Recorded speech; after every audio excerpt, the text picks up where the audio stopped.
வணக்கம். ஃப்ரிட்ஜில் வைக்கக்கூடாத பொருட்கள். பொதுவாக நாம் சமைக்க பயன்படும் சமைத்த பொருட்களை ஃப்ரிட்ஜில் வைத்து பல நாட்களுக்கு பாதுகாக்கிறோம். ஆனால் சில பொருட்களை ஃப்ரிட்ஜ் எனப்படும் குளிர்பதன பெட்டியில் வைக்கக்கூடாது. வைக்கக்கூடாது என்பது மட்டுமல்ல, வைக்கவே கூடாது என்று சொல்லலாம். அதுபோன்ற பொருட்களின் பட்டியலை இப்போது பார்க்கலாம். வெங்காயம். வெங்காயம் பொதுவாக காற்றோட்டமான சூழ்நிலையில் இருக்க வேண்டும். பாலித்தீன் பையில் அடைத்து விற்கப்படும் வெங்காயத்தையும் வீட்டுக்கு வந்து அதன் பிறகு காற்றோட்டமாக வைக்க வேண்டும். பூண்டு. பூண்டை எப்போதுமே ஃப்ரிட்ஜில் வைக்கக்கூடாது. அப்படி வைத்தால் அது பூரணம் பிடிக்க ஆரம்பித்துவிடும்.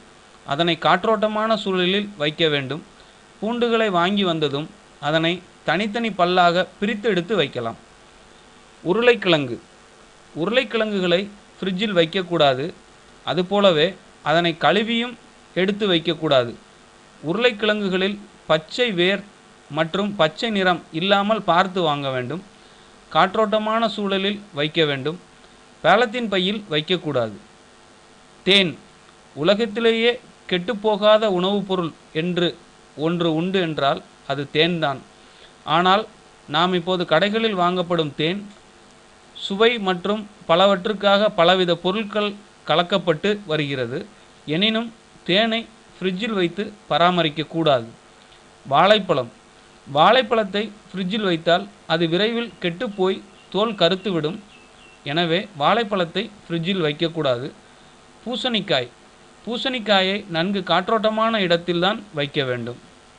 முலாம்பழம்.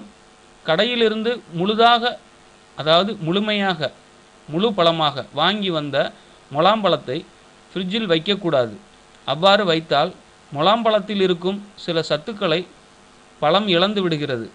ஆனால் நறுக்கிய முலாம்பழத்தை டப்பாவிலோ பாலித்தீன் பையிலோ போட்டு ஃப்ரிட்ஜில் வைக்கலாம். இதுபோல அன்னாசி, கிவி பழம், ப்ளம் பழம், மாங்காய் போன்றவற்றையும் ஃப்ரிட்ஜில் வைக்கக்கூடாது. மேலும் தகவல் அறிய சேனலை சப்ஸ்கிரைப் பண்ணுங்கள். நன்றி.